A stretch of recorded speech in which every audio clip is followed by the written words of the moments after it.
and welcome back to the Reapers. So just another one in my series of quick videos looking at how to set up HOTAS controls for the various aeroplanes, just to help you guys, because it can be a bit daunting looking at that big list of controls for each plane.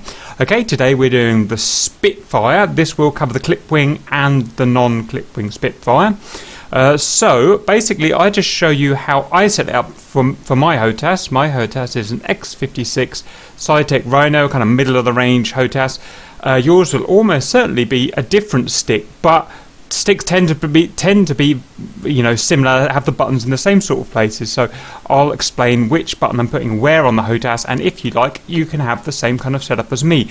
If you ever go and watch my tutorials for the planes, then it will help if you've got the buttons in the same place as me. Okay, right, so let's get started. Well, actually, one thing I'll say before we get started, if you have multiple planes, like I've got all these different planes down here, is to try and keep your setup as similar and uniform between each plane as possible. So for instance, if you've got a button for wheel brake, for instance, on your HOTAS, then you want that same control set for all the different planes, and the same for flaps and the same for gear. That's one thing to get it into a good habit of doing that. So that's what I do on my controls. Okay, so let's go to options from main menu. Controls, that drop down there. Let's go to Spitfire 9 Sim Bosch. Okay, and we have several columns here. Here is a column of actions. There are hundreds of them, but we only want to set a few of them to our HOTAS, the ones that we really need for flying, basically. What category it fits into, what command on the keyboard is bound to it, what command on the left part of the HOTAS is bound to it, and what command on the right part of the HOTAS is bound to it. Okay, so I'm just going to set a very simple control layout to. You can, if you want, you can add more commands to that. I just do the basics to get up and flying and fighting, basically. Okay, so first I'll always start with axis commands. That drop down there, axis commands. Scroll down a little bit. I've already got them set here, so I'll just basically tape over them to show you how I do them. Right, zoom view is something you'll need for every aeroplane on an axis. If possible, it allows you to zoom in and out and look at things, and basically you need it. So I'm going to double click on that box on the left HOTAS, and I've got a turny knob on the top of my left HOTAS. I'm going to turn it fully now, make sure it picks it up, and it has as Joy Z. Okay, test it. That's that done. Next is a throttle analog. There's only one engine, obviously, so we're going to double click on that. I'm going to move the thrust lever fully forward, fully backwards. Okay, test it. Perfect. Next is the rudder.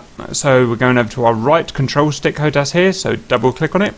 I don't have pedals, you'll probably have pedals. I just have the twist grip on the stick. So twist left, twist right.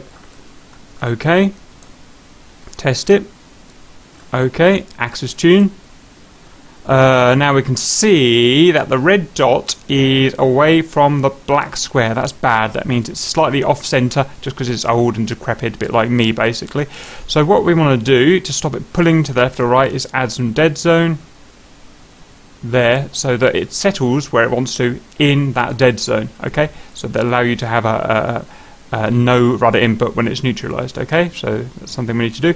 Also, we want to put some curvature on it as well. At the moment it's got no curvature. Curvature just gives you more, if you like, resolution at small amounts of move and less resolution at large amounts of moves. It basically gives us a bit more fine detail around a neutral, and that's just good for general flying.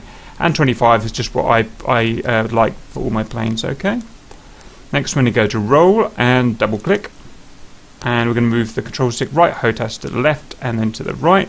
Just picked it up. Okay, test it,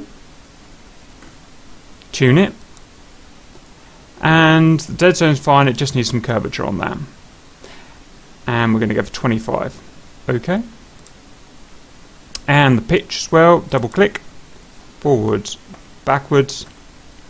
Okay, axis tune. 25. It's just about within the dead zone. I think I don't need to add any dead zone to that. Okay, lovely. Okay, next we're going to start adding the binary buttons on the left HOTAS. So the first thing I like to do is, if I can find it, I'm going to go to search on here. It allows me to search for any command. I'm going to go to snap. I like to have snap view 5 set up. It's just useful in dogfights. You may or may not want that. It zooms in on your HUD or your aim sight. And I'm going to have it on the left here as, whoops, pressed the wrong one, as joystick button 5 on the front of the left HOTAS. Okay, you basically hold that because it's a snap. Okay, next let's have flaps. Okay, we've got flaps extend and retract. I'm going to have got a two-way switch on this left HOTAS, and I'm going to want extend as that side of the switch and retract as that side of the switch. Whoopsie, that side of the switch. Okay, that's the one I have for all of my planes with flaps. Next we're going to have gear, and it's not called gear on this plane, it's called undercarriage. So undercarriage. One thing we'll notice, the various planes, they call the items different names. So it's Spitfire, it might be undercarriage, another plane it might be gear, another plane it might be wheels. It's very annoying that they can't unify them, have them all the same. It's one complaint I have about DCS. Hopefully we'll get that fixed at some point. Okay. Anyway, undercarriage, down and up is all I want. Emergency release, I'll just leave in. You can pull the cord thing in the cockpit. And down, another two-way switch on left HOTAS there, and up there. It's the same I have on all planes. Okay, that's that. Have we got anything else on the left HOTAS? No, all I've got is there's like an iron switch on the left HOTAS base that I have as my auto start and auto stop procedure. Something I recommend, so if you want to start it up and go make a cup of tea or do something else, you can just leave it starting itself up. So I'm going to go and search start procedure under cheat. I am indeed a cheat. So on that iron switch, up and stop. Have that as down on the iron switch.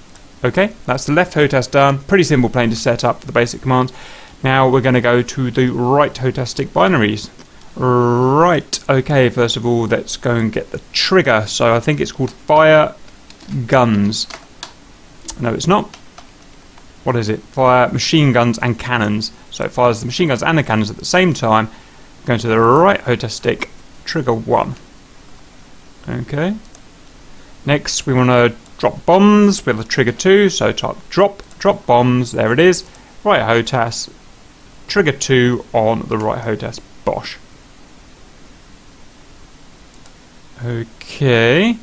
Next, gun safeties. I find it really hard to press in the cockpit. So gun safety, I'm going to put on my right HOTAS as the button I'd usually use for lock or unlock if I had a radar, which I don't. Safety, gun safety. It just helps you get it if you suddenly get jumped in a dogfight. Helps to have it on the HOTAS.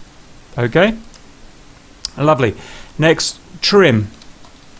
Trim in the Spitfire, we don't have aileron trim roll, we have rudder instead. We're going to set, so we have a four-way hat switch on the top right of the right HOTAS that we use for trim.